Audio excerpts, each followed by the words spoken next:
Read MORE St Johnstone 03 Rangers Pena nets double for ruthless visitors. Carlos Pena has his users. There's still some ways to go before Carlos Pena will take a game by the scruff of the neck and dictate the Rangers' attack.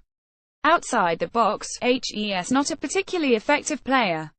He still wants more time on the ball than the Scottish game is ever going to grant him, and he seems unwilling to try and turn in possession, often choosing to send it back from where the pass came from. However, there's no denying that the guy can sniff out a chance inside the penalty area. In addition to his 2 goals, he had another couple of decent opportunities against St Johnstone. His adjustment to Scottish football continues to be slow, but as long as he keeps scoring, nobody is going to care. Rangers welcomed the return of Bruno Alves. This was arguably the Portuguese international's best display in a Rangers jersey, as the Ibrox side kept a clean sheet for the first time since August. It was the kind of match-up that favours the veterans, as St Johnstone often sought to go direct to Stephen McLean or Graham Cummins.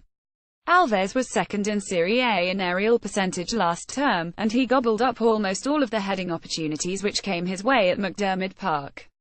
There were still gaps to be found among the Rangers' rearguard, which is always going to happen as long as the fullbacks have free rein to go forward when they please, but Alves successfully managed to rope together a strong last line of defence which continually managed to rebuff St Johnstone's advances. St Johnstone go direct when Graham Cummins starts coming into the game. Cummins was third in the Ladbrokes Premiership with 16.46 aerial duels per 90 minutes. Despite what stereotypes of Tommy Wright's St Johnstone may have you believe, this is not typical of the Perth side. In fact, their 470 aerial duels as a team is 4th lowest in the top flight. It's quite a variance and demonstrates the drastic change in game plan when Cummins is on the field. St Johnstone actually battled well in the midfield considering they were a man down in the area, and penned Rangers in their own box for a few sporadic periods throughout the game. Yet even though they bombarded the opposition box with cross after cross, and continually sought out Cummins with long balls from deep, St Johnstone found little joy. Read more. Dave King's lawyer describes Rangers chairman as penniless. Graham Dorrans is finding his role considering the expectation which came with his signing. Dorrans hasn't quite lived up to his reputation yet in a Rangers shirt.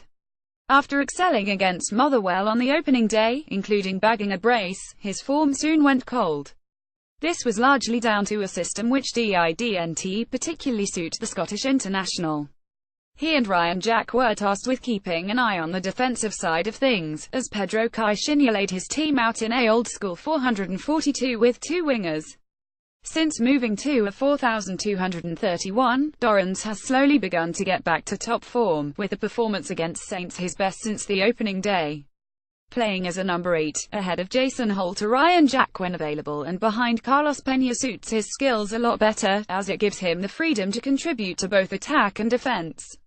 It allows him to utilize his years of experience, show off his range of passing, and enables him to get closer to goal, where he's got a great strike on him. Stefan Skugel adds a bit of class to the Saints midfield, and of the positives for the host was the undersized playmaker on the right of St Johnstone's 442. Skugel always sought to find space, even when there was limited supply on the wing, and keep the play moving. Largely he'd rely on short, sharp passes, but his vision was such that it allowed him to switch the play or thread the ball through for the attackers whenever the situation allowed it. He was certainly the host's most accomplished attacker on the night and arguably their best player. St Johnstone are still to find their rhythm this season.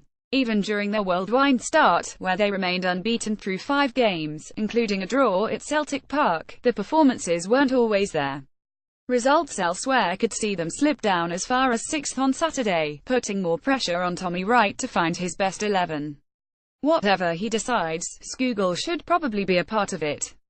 Read more. St Johnstone 03 Rangers how the players rated on each side.